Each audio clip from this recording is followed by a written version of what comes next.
Okay, everyone, thank you so much for joining us today. This is Diesel, joined with Mr. Dubs Shine, Dubstep, the non-theist. And yeah, good afternoon, good morning over there in what Florida? You staying safe out there? Oh, yeah, I'm in Florida. The hurricane really went right past us, man. It was like Oh, we didn't even get a drop of rain, you know. okay, So it was all Mm. right.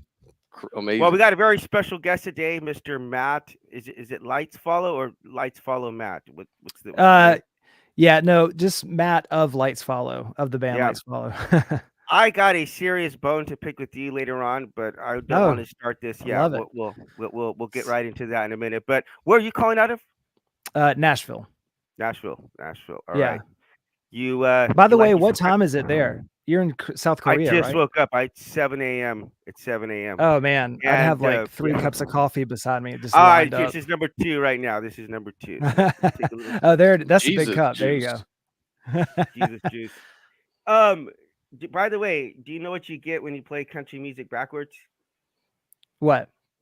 You get sober, you get your wife back, you get your truck back, get your Hmm. dog back. It's a classic. That's right. Okay, I kind of like walked into that. I feel like I've heard that 1,000 times, but Yeah. Right. like, Actually, I'm dude's about to from drop me some real knowledge. I'm from Bakersfield, California, and if you know anything about like the I don't know a lot of the Okies from a lot of the Okies from well I guess Oklahoma came out to Bakersfield, the Grapes of Wrath. That's the historical backdrop. So Buck Owens has kind of been an inspiration to a lot of different artists. And in fact, Garth Brooks, who's like the king of country, actually proposed to his wife in his Crystal Palace there. So there's a lot of history with country music. Yeah. You ever heard of the Bakersfield Town? Any chance? Yeah, in California. Yeah, Bakersfield Town. Oh yeah. You said the town? Bakersfield Sound, Oh, no, not the no. town. What's no. Yeah, what is that? It's just where they. I think one of the things that he was doing was he was playing like he was introducing more of like electric guitars to the country music genre where it wasn't very popular at the time. Gotcha. But he actually, it's an amazing story actually, featuring in my next book about my next book is on racism and it's about there's a section in there about white privilege. And I get to talk a lot about the Okies who came over from Oklahoma, who I grew up with. You know, I'm Latino, but these people were out working out in the, picking grapes with my family and stuff. And so there was he actually took elements of like Tiano music and incorporated them into country music. It's amazing what he did. So That's you awesome. should look into that. I will. Okay. All right. Well, very quickly, if you could give us a 2 minute introductory about kind of your career up to now, and then we'll get to my beef with you. Yeah. And then, yeah, Let's get that's into the fight. Let's yeah, it's not going to look pretty, Scott. that's what the But okay, people yeah, came please. for. Yeah, exactly. Please go ahead. Yeah, so I was born, and then a couple of years nah, After, yeah. Definitely. No, to your just mom's kidding. boob. Like, To your mom's boob. this is like an 8-hour thing, right? We're just Yeah, gonna yeah. roll tape. No, I started playing guitar when I was probably 12, 13. Was in bands through high school and college. And then after college, I went to grad school to be a therapist. I was going to be a Really? psychologist. Yep. Yep. I was in a clinical psych program, and I was about half a semester shy of my master's, and just got an opportunity that just presented itself with the band that I was in. And we ended up signing a record deal with RCA Records. And I did that for like 5 years, lots of crazy stories in between, maybe for another podcast. Wow. And then get dropped from the label. And then I've trying to figure out what I'm going to do next. What my next move? Am I going to go back to school?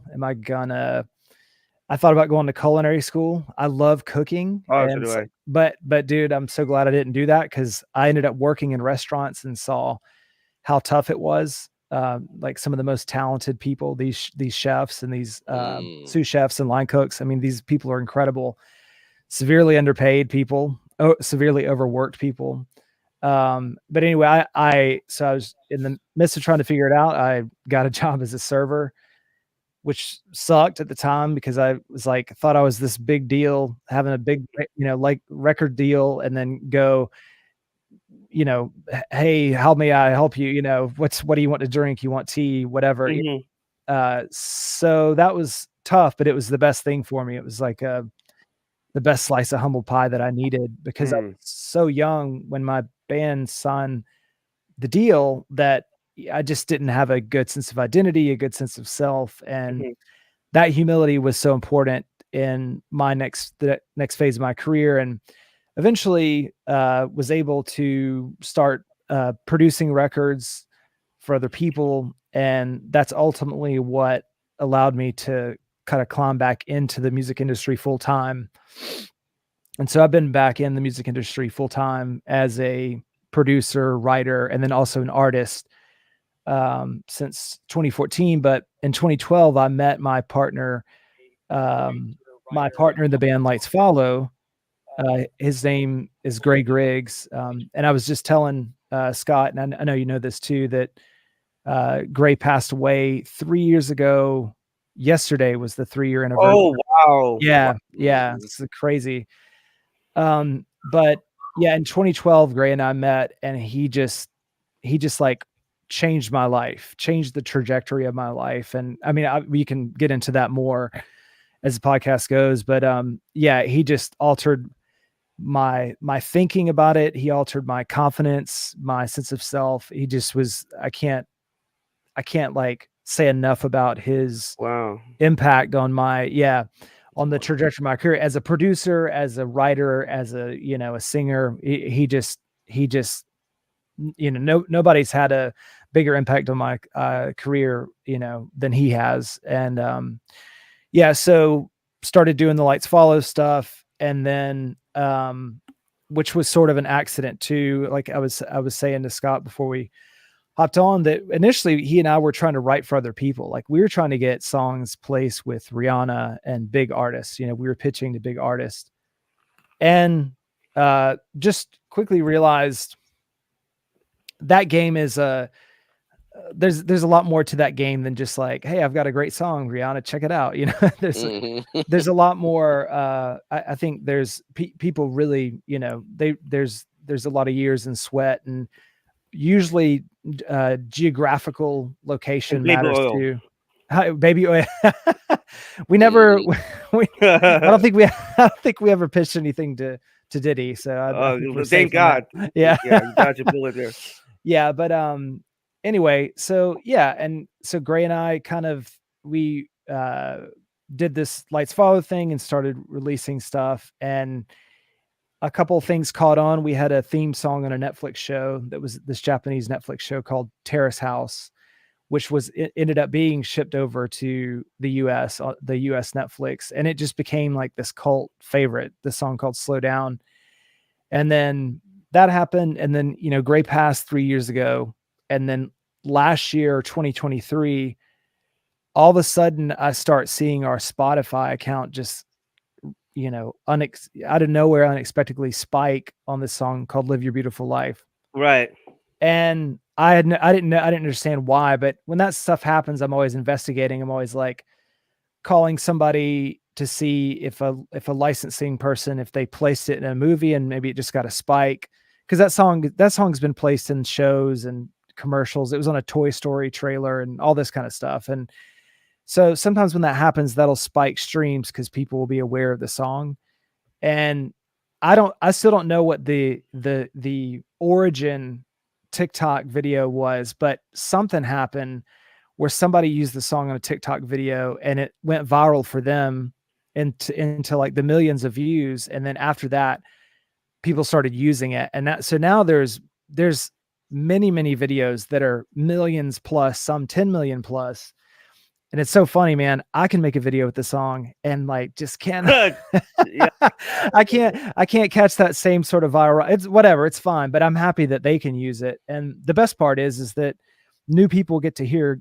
So Gray singing on that one on Lights Follow. We did like a Beatles thing where we shared who is lead singing on whatever song. So sometimes I would do it, some songs he would do it, and we would both produce and write the songs. And so he's singing on that one. And to me, it's a big deal that new people hear his voice every day. They don't even know the story. They don't know that he's passed, but like he's still like inspiring people with his voice. We're inspiring people with the song and with the writing. And it's huge, man. It's a huge deal to me. Yeah, that was a great 2-minute introduction, man. I kind of just Sorry, want it's you to probably just like 5 no, minutes. no, My bad. no. I want to just step off screen and just say, man, you take over. They got No. the Matthew Heath show going on here. No, but actually, so last year, yeah, this is exactly right. Last year, I started a new job, and the first song that when I got there that they wanted us to learn and to to sing with the kids was that song. And I never heard of Lights Follow, and I was doing some research and stuff, and man, probably just about 3 months ago, I would say about 3 months ago, I saw the video where you're inside of your house, and you're singing with the laptop, and, like, I don't know if when I picked this up from, like, the sense of the video, you know which one I'm gonna refer to right now because 'cause it's like it's somber, there's a somber mood. Yeah, I know what you're talking about. Yeah. You're singing it in a lot lower key or tone, Little I don't know. register. Yeah. Yeah. Yeah. Yep. And, but at the same time, it's also a celebration. I told you about my mom. She passed away on my birthday, about 20 years ago. Oh And man, I didn't know it was on your birthday. Ugh, yeah, that's rough. it was in my birthday in America. It was actually the next day here in South Korea because, we're in the future. Oh, that's All the right. technology and stuff we got here, we're Hey, in the tell me future. But which stocks I should buy after this. Give me I know some stock tips. Mhm. Samsung. Okay, yeah. Actually, Yeah. about like a couple of miles that way, it's just called Pyeongtaek here. They're That's that way building for like us. this way. I don't know, up south. I don't know Uh, what direction that is. Yeah. That way. it's past No, Albuquerque. Yeah. I could literally Yeah. turn this camera over there. You could actually see it. But anyway, they're building the what's to rival like Taiwan's a semiconductor. Um, there's a bunch of factories over here, and they're Oh, just okay. this is like I live in like the manufacturing like hub right here, South Korea. But anyway, I digress. Point being is that when she died, we called it like a celebration for her life.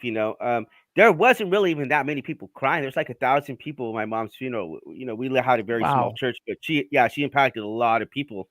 And but we had like a band there, like playing full on music. We were of course I've missed my mom every day for the last 20 years, but we genuinely celebrated her life, and I saw that that was something that you were doing. I thought it was so beautiful, but I was so shocked that you were making that video because I'm like I had no idea, up until Oh, you yeah.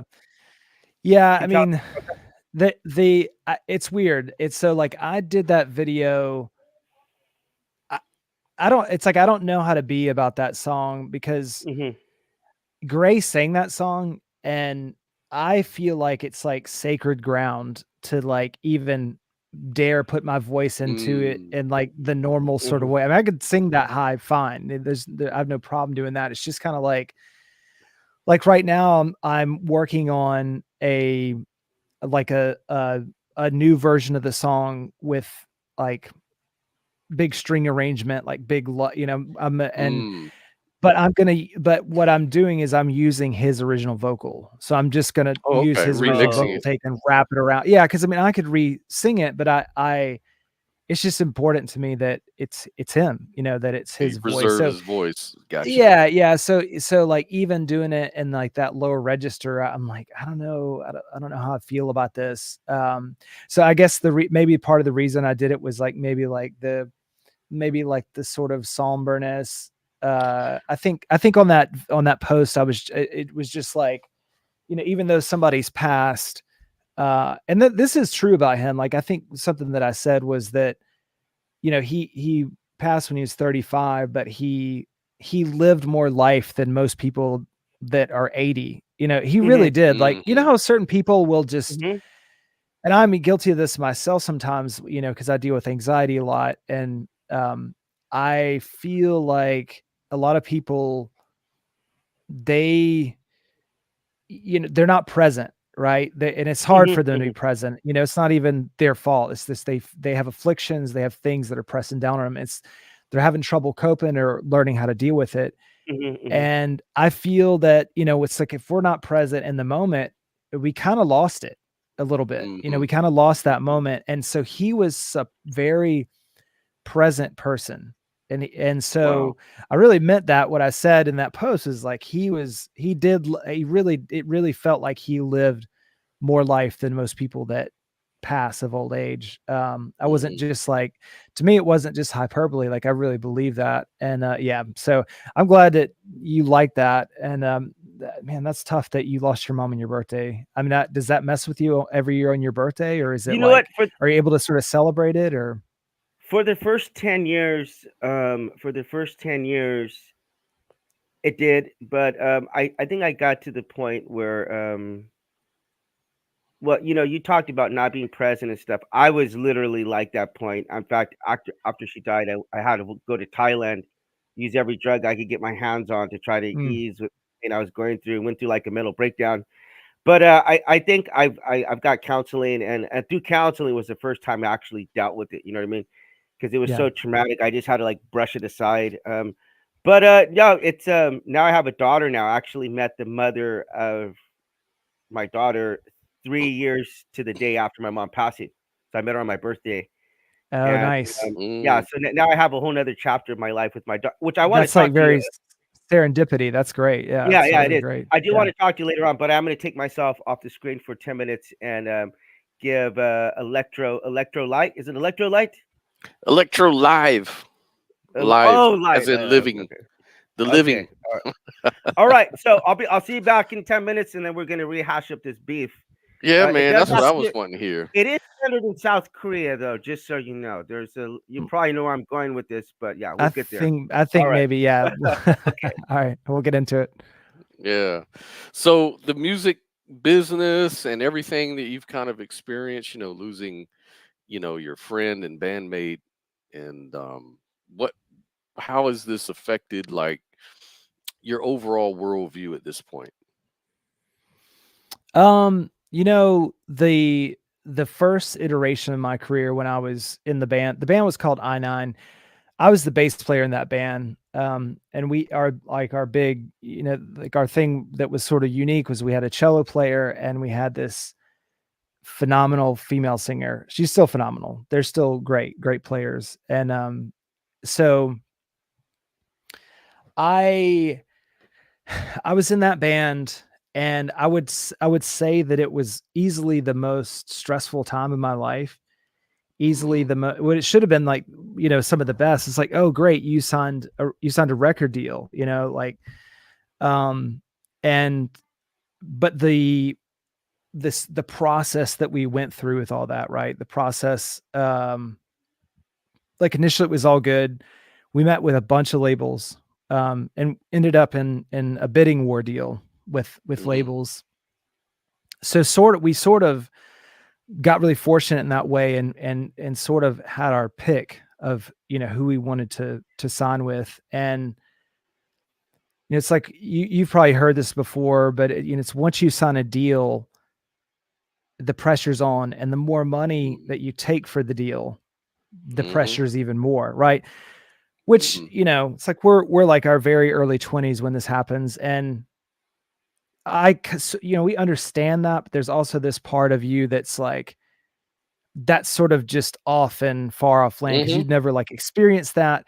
And sometimes you forget, like, oh, this is the music business. Like, this is a Right. business. They're investing money into something they want to see a return, which is Mhm, totally understandable. And I think when we signed, I think we felt like we had some pretty good songs. Looking back on it now, I feel like the songs were good, but I feel like if everybody can probably say this, but like collectively, if we knew how to write, then how we, I think everybody in the band knows how to write now. I think we would have had a completely different experience. And so mm, ultimately, mm, like, I think that we were so young and we were so new and it happened so fast that our sense of identity had no time to form, and our sense of like development and our ability to develop sort of in a vacuum by ourselves so that we could make mistakes, we could mess up, and figure this thing out. And everything that every mistake that we made was under a microscope, because it's like Mm, we've got this A&R person over here saying, well, I don't hear a hit yet. And so mhm, that sets into motion a lot of things, right? And so mhm, in our case, that's what that set into motion was. Like, we initially do a record, um, and then they're like, we don't hear hits yet. It's like, okay, well, we're gonna put some of you guys with this songwriter, mhm, this hit songwriter, and then you guys are going to write a hit together. And then it's like, we're going to put you with this songwriter, and then this producer, and this producer, and this producer. So I have to go back and look at the credits, but I mean, there were so many different producers. There were so many different writing sessions that, um, that came into that project. And we went into the situation thinking like, well, we write good songs, so we don't need help writing, like mm. writing this thing. So Right, right. I think ultimately, it to sort of like sum it up, that situation, that first iteration was, I just felt like we all were just run through the ringer. And Wow. and at the time it put a lot of strain on our like personal relationships with each other. And Mhm, and I think that, it's we were all friends from high school, and it just, that's when that sort of situation, in business intersects with friendship. It's just hard, man. It was really tough. And so that was really stressful. And at the back of my mind too, I was like, man, I just quit grad school, half a semester shy of a master's. I've got 60 grand in student debt. This has to work. This has to work. This has to work. This has to work. And ultimately, it didn't. mm, And but I have to be honest, when I think we were doing a show in North Carolina, and I remember being at a hotel, and our manager called us, and he said, "Hey guys, we knew there was a new head of our label, because at the time Clive Davis was head of our label. So we were signed to J mm, Records. J is a sub of mhm, RCA, right? mhm, So this new guy comes in, and Clive is out. This new guy named Barry Weiss comes in, and just like any good new leader, they're going to come in, and they're going to look at the books and say what's making money and what's losing money. And mhm, we were so far, we were so far into we had a two record budget that was our mhm. contract, and we had spent, not we, this thing that we were doing, like, we didn't choose to spend this money to pay all this stuff, but like, Right. it's so we were into Became our we necessary. Yeah. well, yeah, I mean, maybe that's arguable, but like, we'd cut into our second record's budget. Mm, And so he made the probably smart decision, smart fiscal decisions, like, okay, we're gonna cut these guys loose. And I just remember feeling a sense of like relief. yeah. It's like we just lost our record deal, and I probably should have been devastated, like, oh, Mhm, everything's over. But I remember like putting my shoes on, and I went for like a long run. mm, It's like in the summer or something like that. It was like a nice day. mhm. And I just remember feeling like free. You know what I mean? I Free. felt free, Right. and yeah. And A so lot then of after pressure. that is a A lot of lot of pressure. pressure, man. Yeah.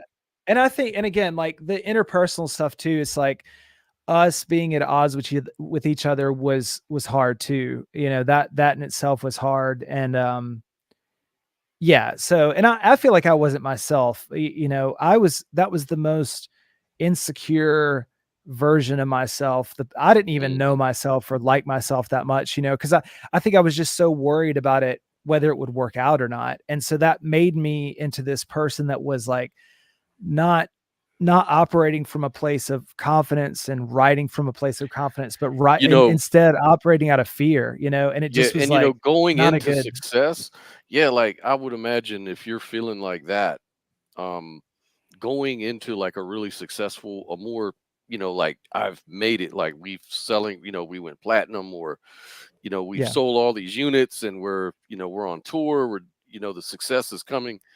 The next thing is the problems inherent with the business itself. Like I have a podcast where I interview like all these different electro and hip hop artists, that really made it big, like had hit yeah, songs or whatever. So they come on and we interview and we just talk about that experience.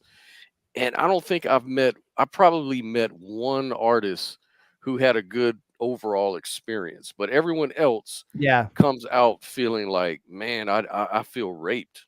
Like I'm just glad Well, it's it's over, dude, you and know? so I mean, they said it. You know what I mean? It's like I mean, Hmm. I feel like now I'm completely independent, and so Hmm. Mhm. but we live in an environment where It's you possible can now. actually, yeah, you can actually Yeah. make money and actually make a career as an Yeah. independent artist. Yep. We're in a landscape now where that's totally possible. Yep.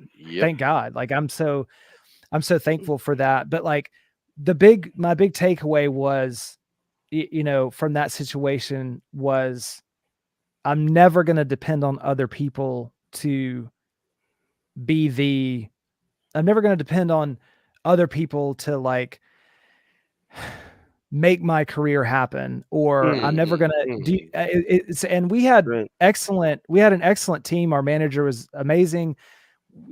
Like I can't say I can't say enough good things about the team that we had, and I don't think it wasn't their fault. You know what I mean? It was a litany of things that made it not work. I mean, the first of all being that the label was right. I mean, I personally think that we didn't have hit songs, you know what I mean? Or songs that the deal that we signed would have would have sort of demanded. And Hmm.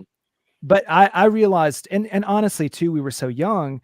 I think when we signed, and I'm just speaking from personal experience. I mean, I can't speak for the other guys in the band, but I feel like there was sort of, for me, like a bit of like infantilizing where, oh, these are the adults.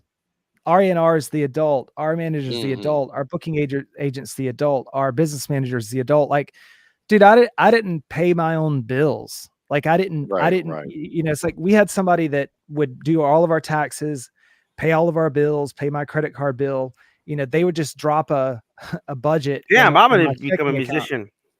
Well, I mean, but here's I'm the just problem, right? Here's the problem with that, right? It's like when you give up that autonomy, it's great that somebody else Hmm. is handling that for you. But guess what happened? Guess what happened when we're dropped and we don't have those people anymore? Well, now mhm. I'm trying to like figure out what's a tax, like Mhm. what is a schedule C, what is, I mean, now I know all Right. that stuff, but Hmm. dude, I mean, I remember the first time I tried Wow. to do my taxes and I was like, what is this? This is freaking me out. So Hmm.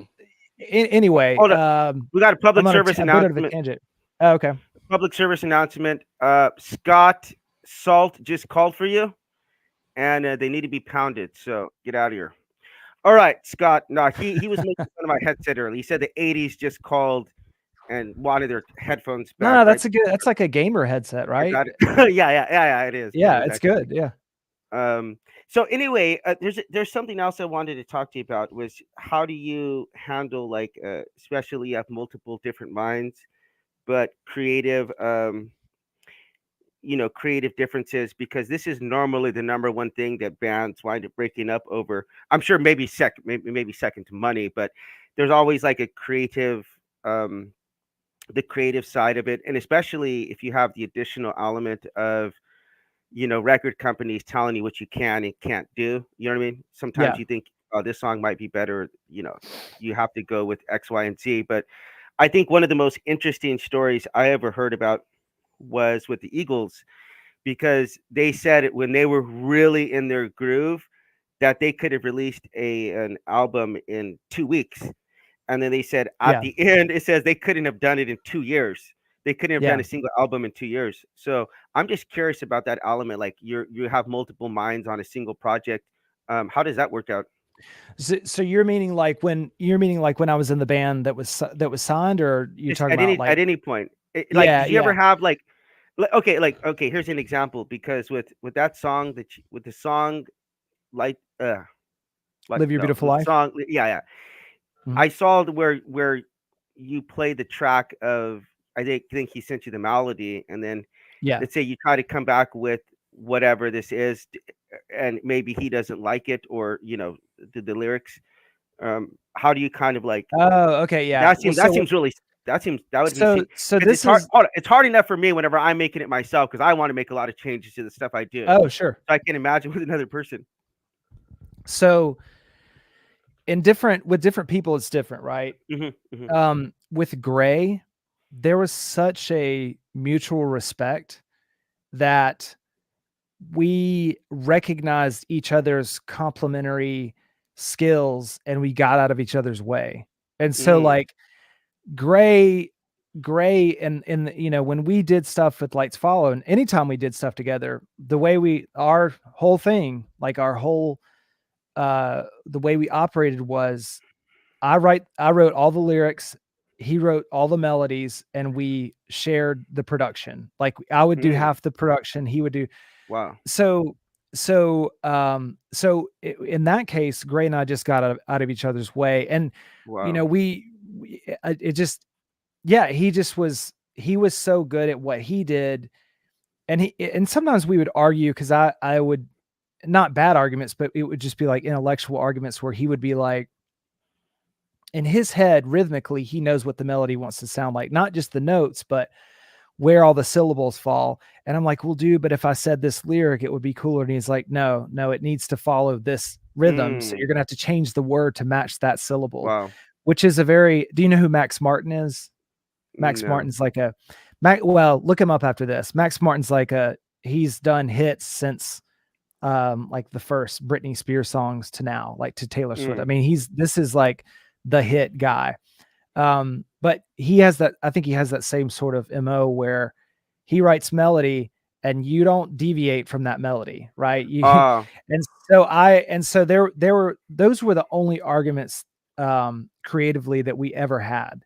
Mm. And but there was such a mutual respect Mm. that it never I think it never caused a problem. Now, I think in the other band that I was in, I think there was more tension creatively, but I think that may have been more of a function of our age. We were just a lot younger. I think there was more egos involved. I know for sure my ego was like just not in a good place, Yeah, and especially you're younger. yeah, and again, I think in that situation too, like I was saying to him, I was operating out of a place of fear and anxiety. And so I think sometimes it's like, it's like you walk into a creative situation, but it's from that place. If it's from a place of fear, it's not, it's, all this stuff is raveled into it. That's not going to feel good. It's not going to feel, Mm. Hmm. Hmm. you know what I mean? Like Yeah, yeah, it's yeah, not yeah. going to make the energy in the room. It's not going to feel authentic. And yeah, so, but I mean, dude, like I'm telling you, I mean, we just had this shorthand. That's just how we did it. We respected each other's skill set, even though he can write lyrics and I can write melody. It was just, Oh, okay. we were like, this just works. This works.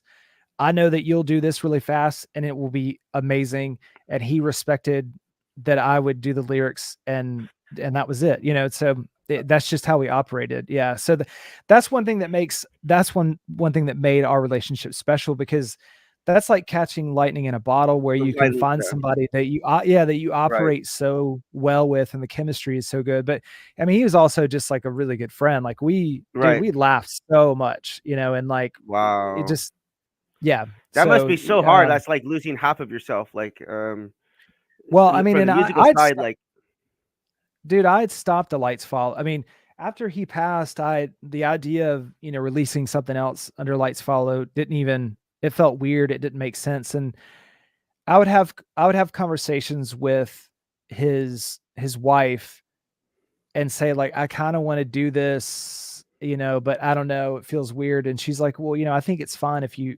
do that. And one thing that we did do when after he passed, Gray started a new project, his own project called Generous King. Gods. Oh, generous It's, gods. yeah, it's called Generous Gods. Yeah, and that everybody should look that up.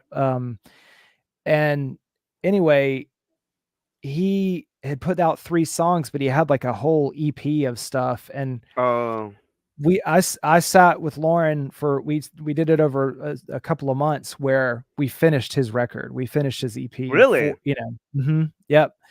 We finished it. We pieced together stuff. I mean, I would take some of the stuff I had to sing because he hadn't sang the lead, but like he would have voice memos, and it was so funny because he would like whisper into the voice memo because his wife was like asleep next to him.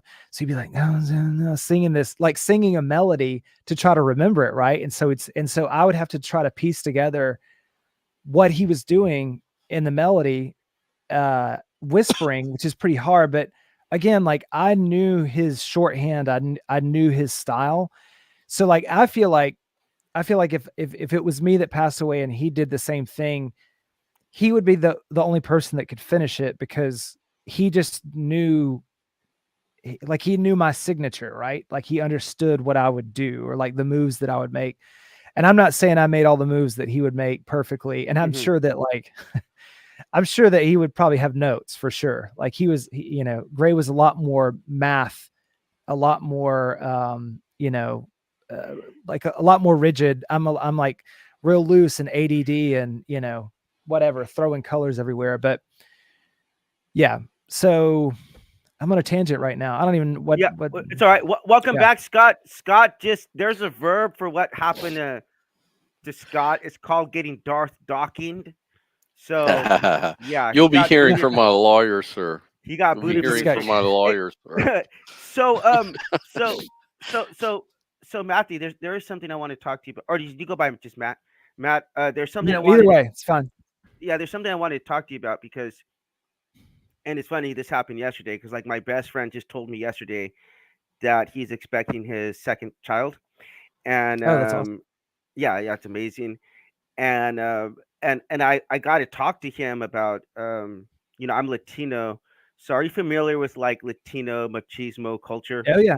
Yeah. Yeah, yeah. So I actually I found that that's something that's pretty pervasive among males in general, but it's Mm. particularly bad in the Latino culture. But anyway, um, so when I told him this story, that whenever I found out that my wife was gonna give birth to a daughter, like my soul just sank because I was like expecting a male so much in my soul.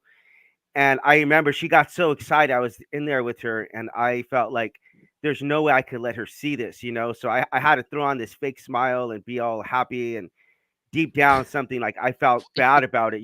I know, trust me, being a father now to my daughter, this is like one of the worst moments of regret that I can tell you that I've had. But when I went to when because it's been such an amazing joy having my daughter. She was born right in the Pyeongchang Olympics here, by the way, in South Korea. So it's Nice. perfect timing for her to be born. But anyway, but when I saw my wife, first of all, when I saw the whole process of her getting pregnant and seeing that thing form and going on a weekly basis to get ultrasounds and all that, just the most magical experience of my life. But it's the only time I can genuinely tell you this. Is the only time I even ever thought about wanting to be a woman, like to experience a life growing inside of me. Something I realized I'll never have that experience as a man. Yeah. But when we went into when we went into have the baby, she had to have a C-section, and I remember that, and I could not believe this, man. But when she was in a lot of pain, but she was refusing any kind of medication. Man, I'm probably gonna get choked Mhm. up telling this story because she didn't want whatever to go into the to the baby, man, and she thought that would somehow mess with the baby. Some I don't know, it's weird Yeah. thinking, but and I couldn't believe it because I'm like, if that was me, I would be pumped full of more narcotics than half a Skid Row right now. Hmm. Yeah. But I saw her afterwards, and I saw her crying, and I was like, man, what I wouldn't give to take even like 10% of that pain onto my, no more than 10%, because I don't think I could have handled more than 10%. But I remember, I know, I remember feeling like so useless in that moment. I'm like, I Mm, would do anything to try to alleviate this pain, you know? And I yeah. was so touched if you could tell me the background to that, to the story. I saw it on the Oh video yeah. because I felt like, well, I don't know. You take over. You're the guest. You're the No, guest of that's honor. that. Yeah, that you're talking about the origin or the lyric origin for "Live Your Beautiful Life." Yeah, yeah. Yeah, yeah. So I mean, that was actually really that was really soon after we had our son, our first child. So we have a son and a daughter, and um, she just was having a hard time. I mean, she was just having a bad day. You know, it's just that's a whole new thing to get used Mhm, to, mhm, mhm, and the postpartum depression mhm. stuff is so real, man. Right. It's I mean, it's like it can get really dark, you know, it can get really and and so she was having a bad day, and to be honest, I feel like if there's if you hear me write a song that's like, you know, basically the thesis statement is like, you got this, keep going. That's probably to my wife. It's I mean, there's so many songs that are Mm, that she's the motivation that mhm. Mm. something happened or a conversation. But that day she just had a terrible day, and I had to go to the studio. Gray and I were working on this project, and like I said, you know, that our MO, the way we worked is Gray would come up with a melody. You know, he had a scratch track and he had a melody, da da da da da da da da da da, Right, you right, know, right. and so I was like, oh, this is cool. And that's the, you know, the first line is tell me what it takes to get you feeling alive. Tell me what it takes, or tell me how to show you it's a beautiful life. It's like that's just, you know, that's literally a conversational statement to my wife. You know, Mm. it's like I don't know how to make you feel better. And like you just said to me that you felt useless. You know, Mhm. you felt useless in that situation because you felt like I don't know how to take this pain from you, but I want to. You know, and I feel like with her, um, you know, that's what that's what I wanted to do. I wanted to make her feel better. I wanted to like defend her silver lining, Mhm. and Wow. um God. and man, dude, it's just sometimes I feel like the only outlet or the only way that I know to do that is just through, you know, through art and Creation. through yeah, through exactly through creation. So it just was like you know, it was just like perfect timing. And I never honestly, we you know, we did a batch of songs with that, and I didn't think, oh, I wasn't like, oh, this is a certified banger, you know, this is going to be a number 2 trending song on It Instagram slaps. Reels one day. And Slaps yeah, I know. slaps is the official Slaps lexicon. Slaps, slaps. is banger gone? Is that gone? Okay.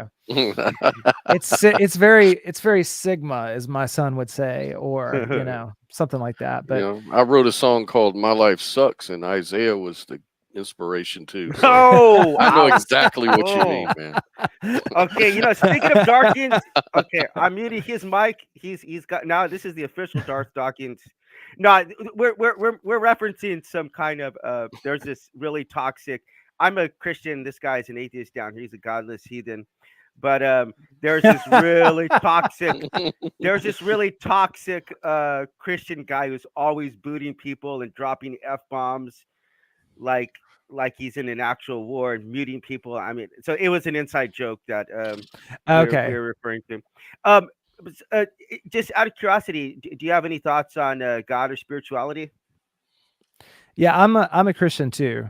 Mm. Yeah. So Two against I one, rock Scott. You lose. I rock with All Jesus. right.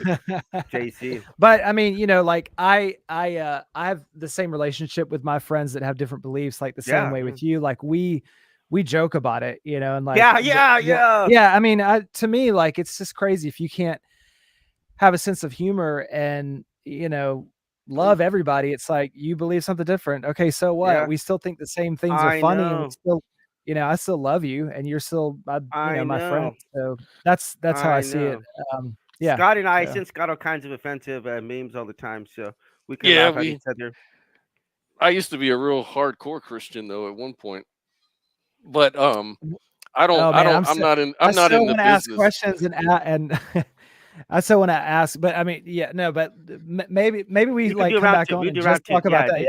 Yeah. Yeah, yeah, But not yeah. even Actually, not even to debate. I'm curious. Like, I have yeah. like a curiosity about that stuff. I'm always curious, like, what brings people to or pushes people away. And I think that everybody, Hmm. arrives at that thing. They have a logical reason to arrive at both, Right, right, right. junctures or whatever. Anyway, go ahead. No, that's what the podcast is about. Just kind of exploring that, exploring different sides and certainly agreeing to disagree on some stuff, but then Yeah. also recognizing I don't have all the answers, man.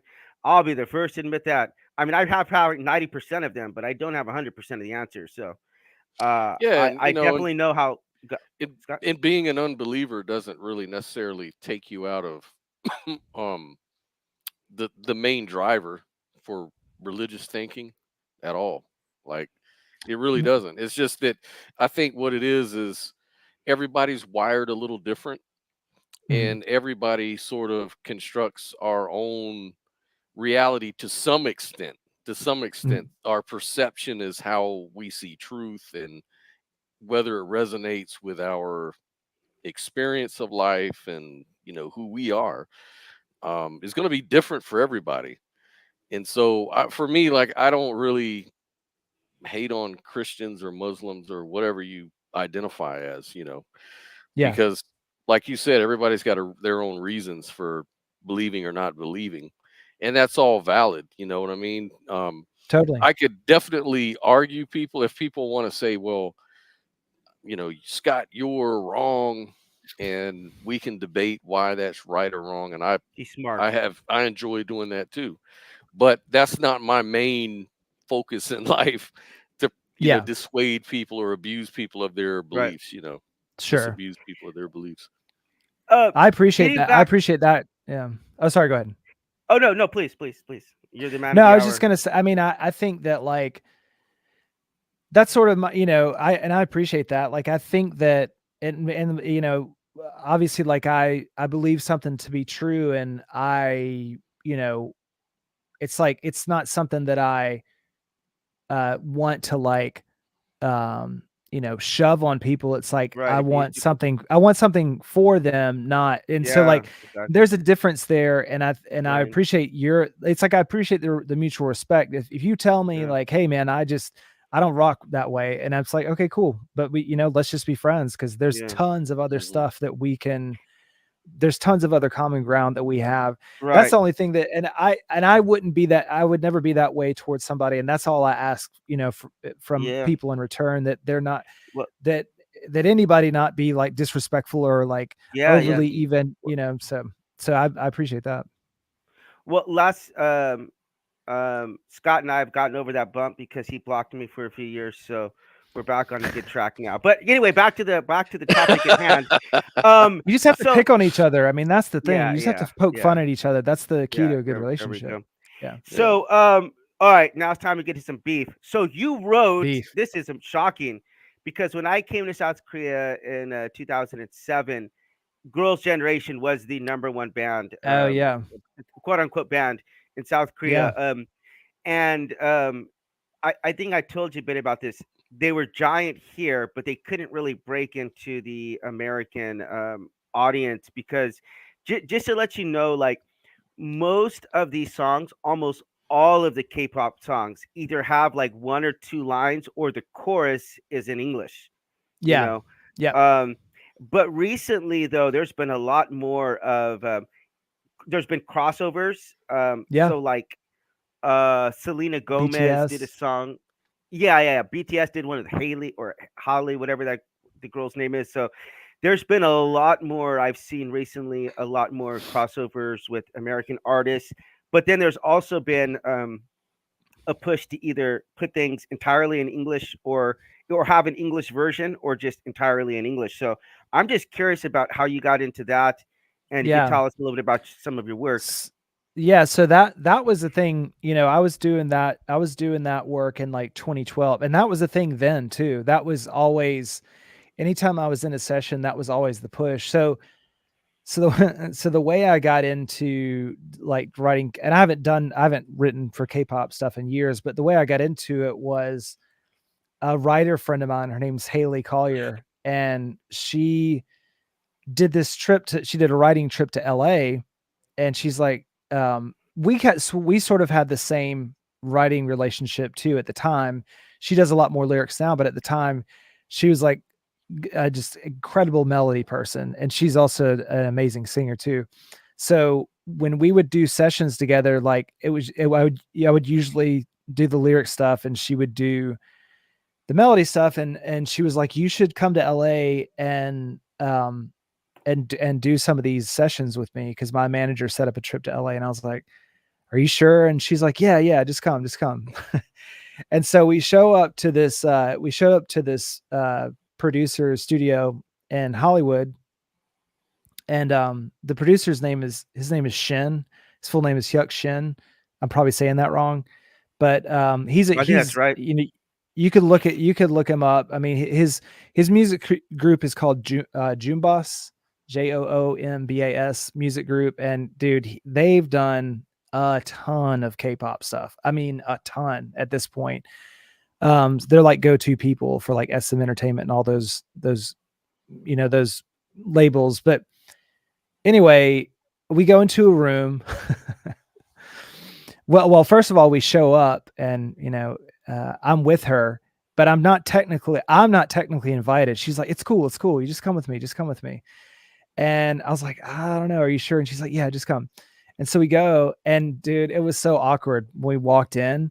She comes in, and it's like, hey, how's it going? How's it going? And like I shake hands, and they're kind of looking at me like, Who are you? exactly. Who are you? Like, what are you what are you doing here? Like, why are you here? And dude, it was so awkward, but she's like, it's cool, it's cool, it's cool. And so the way that whole situation went down was, he was like, all right, well, I've got some tracks started. Um, he's like, let's just see if you can top line something over that. And if you've never heard this term top line, it just means like there's a track with music and you write lyrics and melody over it. He's like, so let's just see what you do. So the studio had two sides. There's like one room right here, one room right here. So we go into the far room, and we're with an engineer, and he's like hitting play and repeating the track for us. And we emerge from the room, and probably like 2 hours later, and we've got a song that's done or whatever. And he's like listening to it. He's kind of bobbing his head. He's not saying anything. He's listening to it. He's like, this is pretty good. He's like, can you guys stay longer? And we're like, yeah, we don't have any other sessions. He's like, all right, yeah. He's like, yeah, I've got another track for you. And so and so he brings up this track that's like, it's really not very K-pop at all. He's like, this is really jazzy. Um, some of their stuff is jazzy, but this was like way more like throwbacky, jazzy kind of thing. Mm. And he's like, they're either gonna think this is really cool because it's different, or they're gonna hate it and just reject it. And I was like, okay, cool. We'll try. Yeah.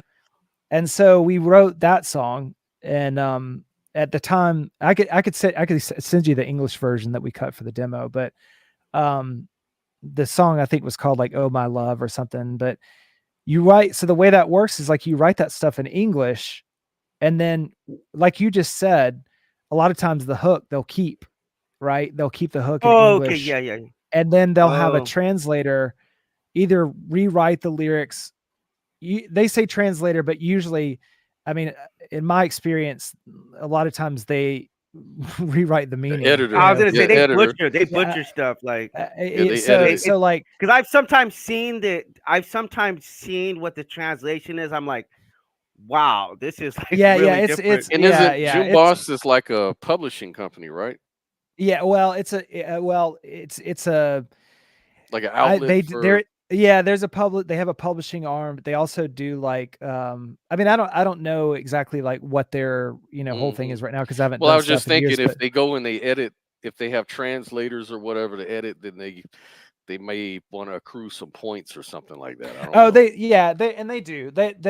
They do get a percentage of the Right. writing and the publishing at the end of the day, so which, for me, it's fine because, like, I'm doing this in English and knowing most of it's gonna be translated, and my percentage isn't diminished that much. It's considering Mhm. that it's not even gonna be Right. in most of it's not gonna be in English. So I'm like, Oh, well, this is a yeah. pretty good deal for me, Heck I'm yeah. like, Heck, right. it is. But yeah, but I mean, but he was always like, it was always really important to him to write good, you know, believable lyrics in English because the goal always was we want to get them to cut this both ways. And that would happen a lot. They would cut the song both ways. They would cut it in Korean and they would cut it in English. Mhm. And so sometimes that would work and they would Yeah. try to cross it over, but it's kind of like he was saying it just that took a long time. That kind of took a long time for them to like really cross it over. But once people, I mean, like with like that song Butter, that I mean, obviously that was like a phenomenon, that was like a K-pop song, that wasn't Mhm. Gangnam Style, that was in English, that was sang Right. by Korean artists. So that was like a pretty big deal. But yeah, so I mean, that's how that all, that's all that all came about. And um was a pretty I don't know, it's just like it was a pretty unique experience to Mhm. Well, to be do Oh, what's up? speaking of unique, okay, Yeah. here's where the beef comes in. I am going to start a class action lawsuit against whoever makes K-pop music because just get everyone involved because that stuff invades your mind, and I don't care what kind of discipline you have, you cannot get that music out of your mind. Like I'm sitting there, I don't even like the music, and I'm sitting there like singing it and like Bobby. I'm like, get out of my Oh, head! dude, Come on, I'm trying to those concentrate. dude, those guys like watching Shin, Shin like runs the group, but he's a producer. Like Shin before he did I mean he's Korean, Korean, obviously Korean, that yeah. sounds like but he he was in America. I think it was like there's this Bieber song. He had a big Bieber hit. One I think it was One Less Lonely Girl or something like that. But Wow. yeah, he had some songs like that were like with big artists and he is like just brilliant as a Mhm. producer himself. And so his understanding of that structure and the melody, I mean, Yeah. dude, it was crazy to watch him work. Like he was like, Wow. it was like next level. It was Wow. really cool actually. I mean, it was really Mhm. neat to, and I'm just like trying to soak it all up, like soak up what Right. he's doing, how he's tracking vocal, all this stuff. And he's very like, it would be so funny because even when we would track demos, right, and Haley would be singing the demo, and obviously it's like, oh well, this isn't going to be the final vocal. Like somebody's going to go back and sing this in Korean, but he wanted to get the best take possible, and Mm. he'd be like, he'd hit the switch like, no, do it again, more attitude, do it again, more, just a little more attitude. He wasn't mean about it, but he was just very like Mhm. direct, and it was cool. It was cool to watch. Uh, It was a fun thing to learn. we have this really old computer, and those computers where you start to boot them up, and it's like it takes a while, and you hear like like the crackling or whatever. Yeah. So Mhm. I would be laying in bed, like, and I would hear that thing go on, and in my mind, I would say, I have the next 60 seconds of sanity, of peace, before my wife gets to YouTube and plays K-pop nonstop for the rest of the day. And Yeah. I'm like Dude. meditating. I'm like, Did you ever hear the song Bubble Pop? Do you ever dude, I probably every song that's ever dude, that been made in. you're gonna hate me. Tell your wife, ask your wife if she knows the song. I know she knows the song. But I mean, this is like an older song. I mean, obviously this was when I was doing K-pop. So this is probably like 2012, 2013. But that song still gets in my head, like still gets Uh, stuck in my head. yeah, all Yeah, jokes aside, it's it's pretty good too. yeah. Little No, all jokes earworms. aside, Yeah, all jokes aside, the maladies that they create are just damn near They know what impossible. they're doing, Especially, dude. They're yeah, exactly, The exactly. they're science, brilliant. That's Yeah, that's where my they're beef brilliant. comes. That's where my beef comes in. Actually, I think I told you I was recently on a K-pop set with John Cho and some other people from America. But I got killed this year on a K-drama. I got to play the gangster. You know, they put like a fake gun tattoo in the back of my head. hmm They wanted busting a cap in my ass. I think we're like supposed to be in LA. You know, LA has like the biggest community of Koreans outside of Korea. hmm You familiar with I that? think I Like the knew K, that actually. yeah, Yeah. it's giant, 100,000 people. But we actually got married in there, and we in America. We got to have like a fusion between Mexican and Korean food for Oh, the. that sounds amazing, dude. Yeah, yeah, yeah. You ever heard of the gogi tacos that they have there? Yes. Yeah, interesting, Oh, dude, interesting. oh my gosh. In Atlanta, there was this place called Yumby. Um, and their whole thing was like Korean tacos. Dude, Mm-mm. like Good. the Ooh. best thing ever. I don't miss a ton about Atlanta. The only two things I miss are I miss my friends. Sound like a that doesn't sound very nice, but I miss this one place called La Fonda, which was like a Cuban Mexican fusion place, Mhm, La Fonda Latina. Incredible, like the best salsa, best fish tacos, and I miss that Yumby place, the Korean mm, taco place. They mm. had like these sesame fries, dude. They're insane. Anyway, You Hey, must never I been digress. to this is Magic City, man. what's Magic City? Wait, You, what you is never that? been to Magic City, man? That's a strip club. That's Oh like the no, biggest strip no, club in the country is in Atlanta. Oh, really? nah. Hey, That's I just I uh, messing haven't with been I haven't been to that. Matt, this is a totally off irrelevant point, but do you shave like every other day? Cause like it seems like you have a big ass beard that grows in like every 2 days. Like, what's up with that? Dude, my beard grows so fast. It's crazy. Yeah, it grows really I fast. could not believe that because we interviewed you I was before and you had actually a clean beard. shaved. I was actually clean shaved at the beginning of this, and this just came in since we started talking. So. Yeah, no, All right. dude. The last time, yeah, you're right. The last time I saw you, it was like it was. I think I shaved it the next day because I saw Yeah, yeah. myself on camera, and I was like, dude, this is so unruly. Like I look like I don't know what I look like. This is too But then much. I saw you I saw you a couple days later on Instagram. Like, that thing's already back. That would have taken me like a week. That was amazing. Yeah, Anyway, that's just it's pretty fast. I'm not part really relevant. gorilla, I guess. So I do have to get going because it is actually Monday morning here. But I'm Oh wondering if you yeah. could tell us about any projects or how we can find you online. Yeah, so we're on Instagram. All of it's all the handles are pretty much the same. So Instagram is Lights Follow. I think TikTok is Lights Follow Official. YouTube, we're on YouTube, Lights Follow, and then lightsfollow.com. And actually would be amazing if you guys sign up for the mailing list so I can keep you up to date. We Okay. release we release music a lot. At the beginning of the year was releasing like once a week actually. Damn. And dude, yeah, that had to slow that down a little bit. But it was a good like discipline to have. We'll probably go back to like a every 2 weeks cadence, Yeah, that's but beautiful. yeah, so I would love for you guys to follow me on those things and just send me a message. Please sign up for the mailing list and go check out Gray's project Generous Gods. That would be amazing Generous, too. that's got it And right here. yeah, but yeah, I'm we're always putting out new music. We have a song that came out 2 weeks ago. Have another one coming soon.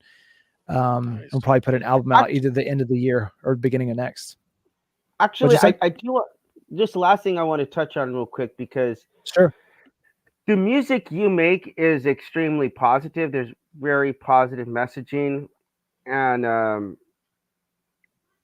but as you know, this it's like I don't know. This is hard for me to wrap my mind around because the guy who we referenced earlier, Darth Dawkins, his name's Gary. He has a very very common name. His name is just Gary, but that's his moniker online. But yeah, Gary, he gets a lot of clicks, man. When he's out there dropping f bombs on people and booting people out, man, Oh people yeah. love to see. They call them dumpster fires. People love to see it, though. You know what I mean? And Yeah. it's really sad when I think about the kind of stuff that Scott and I produce. We produce very respectful dialogue. But I'm like, this is just not the kind of stuff people want to see. They like to see the negativity. And so with the Yeah. music, Hmm. like you ever look at like some of the stuff, and I loosely say this stuff is music because I use that word as liberally and generously as I possibly can. But I see stuff coming out, and I'm like, first of all, who makes this stuff in the first place? Second of all, who's the producer behind this crap, man? Like, I would be so embarrassed to put my name on some of this stuff, and especially some of the stuff is offensive and violent, and uh, Highly it's sexual. highly Oh sexual. yeah. Yeah. Um, at least in South Korea, they euphemize. They put a lot of euphemisms in and stuff. They don't. It's not as Yeah. not nearly as explicit, um, but anyway, there's just whether it's violence or just just horrible stuff. Like, why do you think it is that people gravitate towards that? I mean, I'm Man, wondering.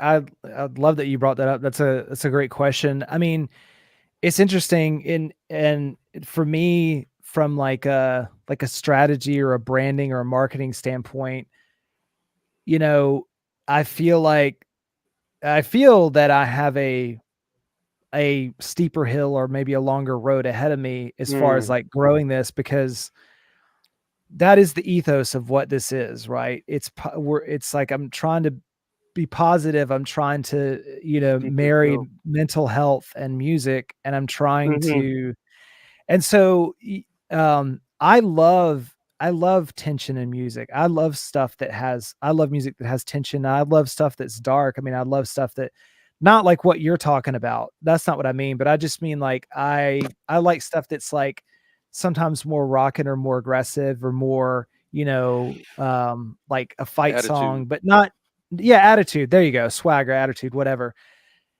And we've done those songs too, like if you but not but they always have in my mind, there's this thing about it where it's like I always have to spin I always have to resolve into like a place of like positivity. Even if there's Hmm. tension in the verse and the chorus, like I have to in my mind, in my heart, like I have to resolve it to that place. That's really important to me. And Yeah. Well, I it feel reflects like who you are. The whole yeah, thing is that totally. you're projecting your own character onto your work. Right. That's right. And I do feel like it's tougher, you know what I mean? Like I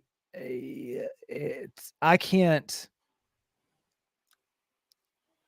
like my marketing strategy, I suppose, is like I can't there's not there's like the tactics that maybe people could use in that other stuff. Like I feel like maybe sometimes there's lower hanging fruit for that, right? To like Hmm. grab and use as a hook or Oh yeah. whether that's in the song, whether that's in a piece of content. And but it's like I'm still going to hold the line in what I do because I mean, I think that it helps people, and people have told me that it's been helpful to them. And Yeah. if that hadn't been something that I've been DM'd and messaged and told kind of over and over and had that reinforcement, then maybe I'd be like, I don't know if, but now to me it almost feels like a bit of a responsibility. It's like, well, this is what people are getting out of what The you're expectation yeah, this is kind of your fans what they expect see. of certain. Yeah, this is like what your art is kind of serving.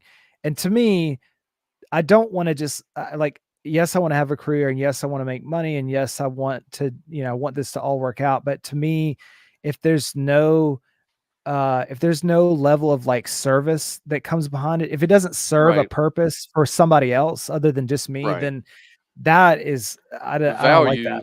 Yeah, Yeah, I don't because like you that.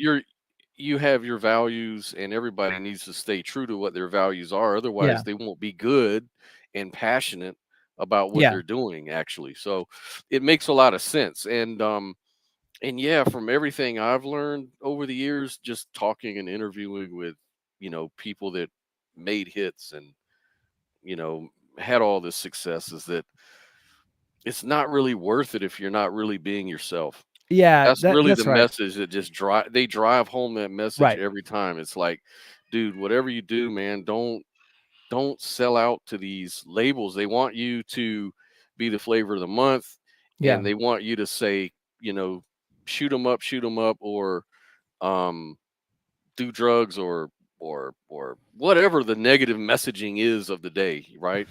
Yeah. Because it's low hanging fruit. It's definitely more certain to make money than, say, some positive messaging sort of conscious song. Unfortunately, in these days we live in, man, we live in Yeah. times when everybody's looking for that dopamine hit. Yeah. It's like they people are they music hits that emotional center, Mhm. and there's a psychology to it. People really like repetitive music. They like music that's easy to understand and that attacks their emotional centers, like makes them feel angry, or makes them feel, something fearful or Right. angry, or whatever it is. Um, Horny, you Yeah. know, All the all that things. stuff Yeah. sells, Yeah. man. That stuff sells a lot, man. And yeah, the music industry is just pushing that kind of stuff.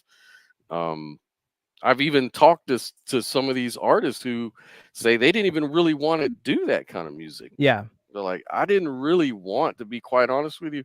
I didn't go into this wanting to even talk about this stuff or write about this. And Yeah. it's like it happened so fast and it was That's over so dude, fast. and that's the thing about, I mean, that's the other thing too, that, like, I mean, it would take a lot for me to sign another deal where I gave someone so much say into my, you know, creativity and career, because you start feeling pressure to do things that don't, in my situation, it wasn't like doing things morally, but it was like doing things artistically and Hmm. stylistically Hmm. that we just like loathed, you know what I mean? Hmm. That we just detested. And then it's like all of a sudden, well, no, either you do this or we're going to shelf your record. Basically, I mean, that's what it, that's the riot act or whatever. And it's just like, oh man, okay, well, you end up doing things that you thought you'd never do. So Oh yeah, I yeah, had a partner one time in the early '90s, and we were creating dance music, and he had a lot of connections in New York with a lot of labels and stuff. And we used to be these like house music purist type people, like we wanted to make like dance music that was a certain way, that sounded a certain way, that had our unique spin on it, and this and that. And we were very stubborn about that, yeah, like we wanted to express this. And once you got on with the labels and they started demanding that you sound like this and you start doing this and they pay you for it, yeah, whereas you're not getting paid doing that other stuff, yeah. you'll be very surprised to see how you can actually find yourself doing things that you maybe Oh, once dude, laughed at, like, oh, that's just that pop it's stuff or that yeah, techno yeah, stuff, and now I'm doing it. Like, oh, wow. yeah, dude. Okay. Ola, I'm so sorry. Thank you so much for the time. I do have to get All going right. right now because I some of us do have actual jobs, Mr. Yeah, Heath. yeah, yeah. Yeah, Yeah. so I got to go make the money. Make the money. But no, really appreciate your time. That was some Same. very very very good stuff. Maybe we'll have to do a round two sometime. And we have Generous Gods like follow right here, and then Matt Heath. Is that Matt Heath? If Yeah, you have my Instagram is Matt Heath Music, but yeah, Matt Heath is great. Matt Hashtag, Heath, hold yeah. on, I'll Mhm. modify them. Anyway, if you want to win something, some goodies, we'll be giving away some stuff here. So let me Matt Heath Music. Yeah, yeah. You could hashtag any of these, and we'll be picking out some random. This was fun, guys. This felt so much like a conversation and not a, Hmm. just, Yeah, I don't know. I felt like we were in the same room. Sometimes these, for me, I can, it's like you can tell when I'm a little nervous because I'm like, there's a lot of ums and a lot of yeah. knows and a lot of, but you guys are awesome. The beef Thanks, isn't man.